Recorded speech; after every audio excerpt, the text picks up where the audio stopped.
In this lesson, we will learn a technique for determining the number of solutions to a system of two equations with two unknowns. Up until now, we have examined systems like this. When we solve this system, we see that it has exactly one solution. The solution here is x equals -1 and y equals 4. Now, most of the systems you will encounter will have just one solution. However, it is important to know that a system of two equations with two variables can have 0 solutions, 1 solution, or infinitely many solutions. We have already seen systems of equations that have exactly one solution, so let's examine systems with 0 solutions and infinitely many solutions. To determine the number of solutions this system has, we'll begin solving it using the elimination method we learned in an earlier lesson.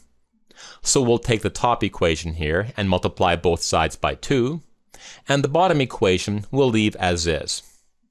At this point, we should recognize that the two equations here are identical.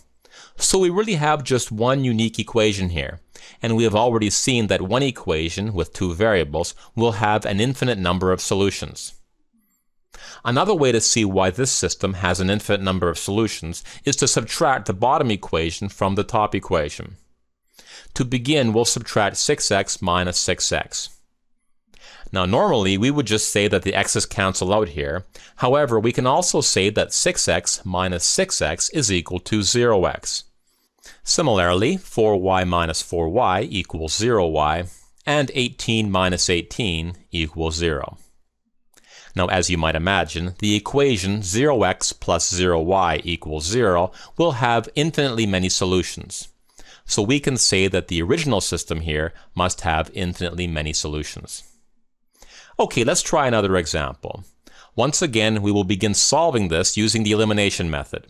So first, we'll take the top equation and multiply both sides by 2. We'll leave the bottom equation as is. Notice that these two equations are almost identical, except one equation is set equal to 18 and the other equation is set equal to 11. The important observation here is that these two equations contradict each other. On one hand, 6x plus 4y equals 18, and on the other hand, 6x plus 4y equals 11. So it would be impossible to find a set of values for x and y that simultaneously satisfy both equations. Another way to see why this system has no solutions is to subtract the bottom equation from the top equation. When we do this, we get 0x plus 0y equals 7. Since 0 times any number is always 0, there can be no solutions to this system.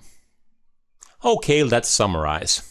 To determine how many solutions a system of two equations and two variables has, begin by trying to solve the system using the elimination method. If you find a single solution, then the system has one solution. If you end up with two identical equations, then the system has infinitely many solutions. And finally, if you end up with an equation where 0x plus 0y equals some value other than 0, then the system has 0 solutions. And that concludes this lesson.